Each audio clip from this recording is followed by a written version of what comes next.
بسم اللہ الرحمن الرحیم۔ السلام علیکم۔ روزانہ واقعات سننے کے لیے اس چینل کو سبسکرائب کریں۔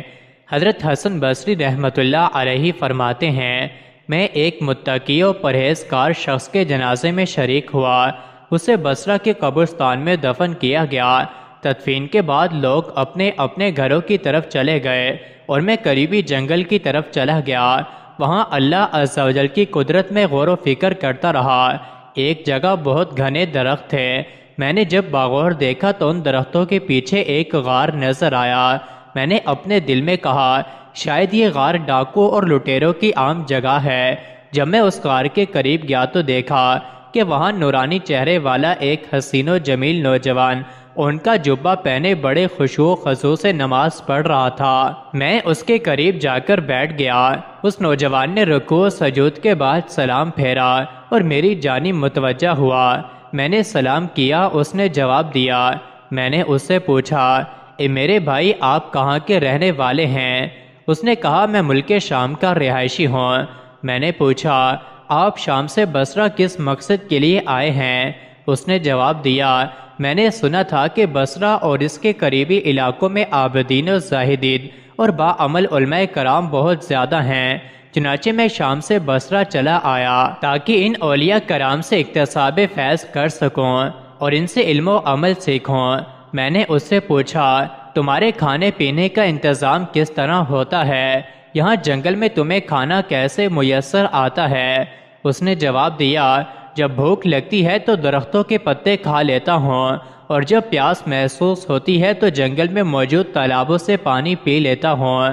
میں نے کہا، اے نوجوان، میری خواہش ہے کہ میں تمہیں عمدہ آٹے کی 2 روٹیاں پیش کر دیا کروں تاکہ تم انہیں کھا کر عبادت پر قوت حاصل کر سکو۔ تو وہ نوجوان کہنے لگا، ایسی باتیں چھوڑو، میں نے کئی سالوں سے کھانا نہیں کھایا، پتے کھا کر ہی گزارا کر رہا ہوں۔ میں نے کہا، اگر تم ہمارے کھانے کو قبول کر لو گے تو ہماری خوش قسمتی ہوگی۔ تم ہماری طرف سے کچھ نہ کچھ قبول کر لو تاکہ ہمیں برکتیں حاصل ہوں۔ وہ نوجوان بولا، اچھا، اگر تم باسط ہو تو جو کہ بغیر چھنے آٹے کی 2 روٹیاں لے آؤ اور سالن کی جگہ نمک لانا۔ آپ رحمت اللہ علیہ فرماتے ہیں، پھر میں اس نوجوان کے پاس سے چلا آیا اور 2 روٹیاں پکوائیں، ان پر نمک رکھا اور واپس اس جنگل کی طرف چل دیا۔ جب میں غار کے قریب پہنچا تو وہاں کا منظر دیکھ کر میں بہت حیران ہوا۔ میں نے دیکھا کہ ایک خونخوار شیر غار کے دہانے پر بیٹھا ہوا ہے۔ میں نے دل میں کہا، ایسا نہ ہو کہ اس خونخوار درندے نے اس نوجوان کو مار ڈالا ہو۔ میں بہت پریشان ہو گیا تھا۔ پھر میں ایک اونچی جگہ پر چڑھا جہاں سے غار کا اندرونی حصہ نظر آ رہا تھا۔ مجھے یہ دیکھ کر بڑی خوشی ہوئی کہ وہ نوجوان صحیح و سالم ہے اور اپنے رب کی بارگاہ میں سربسجود ہے۔ میں نے بلند آواز سے اسے پکارا، اے میرے بھائی، تجھے کیا ہو گیا ہے کہ تو اپنے آس پاس کے حالات سے بے خبر ہے؟ شاید عبادت الہی میں مشغولیت کی وجہ سے تجھے باہر کے حالات کی خبر نہیں۔ میری یہ آواز سن کر اس نوجوان نے نماز میں تخفیف کی اور سلام پھیرنے کے بعد کہنے لگا، اے اللہ کے بندے، تم نے ایسی کیا چیز دیکھ لی ہے جس کی وجہ سے تم اتنے پریشان ہو رہے ہو؟ تو میں نے کہا، وہ دیکھو، غار کے دہانے پر ایک خونخوار شیر کھات لگائے بیٹھا ہے اور ایسا لگتا ہے کہ وہ ابھی حملہ کر دے گا۔ اس نے مجھے مخاطب کرتے ہوئے کہا، اے خدا کے بندے، اگر تو اس ذات سے ڈرتا جس نے اس شیر کو پیدا کیا تو یہ تیرے لیے بہت بہتر تھا۔ پھر اس نوجوان نے شیر کی طرف توجہ کی اور کہا، اے درندے، بے شک تو اللہ کے کتوں میں سے ایک کتا ہے۔ اگر تجھے بارگاہ خداوندی سے حکم ملا ہے کہ تو مجھے کوئی نقصان پہنچائے تو پھر میں تجھے روکنے کی قدرت نہیں رکھتا، اور اگر تجھے اللہ رب العزت کی طرف سے حکم نہیں ملا تو پھر مجھے تیرا کوئی خوف نہیں۔ پھر تیری بہتری اسی میں ہے کہ تو یہاں سے چلا جا۔ تو خواہ میری اور میرے بھائی کی ملاقات میں حائل ہو رہا ہے۔ ابھی اس نیک خصلت نوجوان نے اپنی بات مکمل بھی نہ کی تھی کہ وہ شیر دھاڑنے لگا اور دم ہلاتا ہوا وہاں سے اس طرح بھاگا جیسے اسے اپنا کوئی شکار نظر آ گیا ہو۔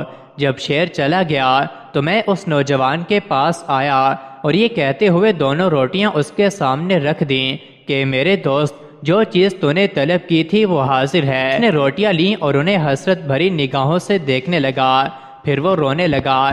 روتے روتے اس کی ہچکیاں بند گئیں، پھر اس نے روٹیاں نیچے رکھ دیں اور آسمان کی طرف دیکھتے ہوئے کہنے لگا، اے میرے پاک پروردگار، میں تجھے تیرے عرش عظیم کا واسطہ دے کر التجا کرتا ہوں کہ اگر تیری بارگاہ میں میرا کچھ مرتبہ مقام ہے اور میں تیری بارگاہ میں مردود نہیں بلکہ مقبول ہوں، تو اے میرے اللہ مجھے اپنے قرب خاص میں بلا لے اور میری روح قبض فرما لے۔ حضرت حسن بصری رحمۃ اللہ علیہ فرماتے ہیں، ابھی اس نوجوان نے یہ دعا مکمل ہی کی تھی کہ فوراً اس کی روح پرواز کر گئی۔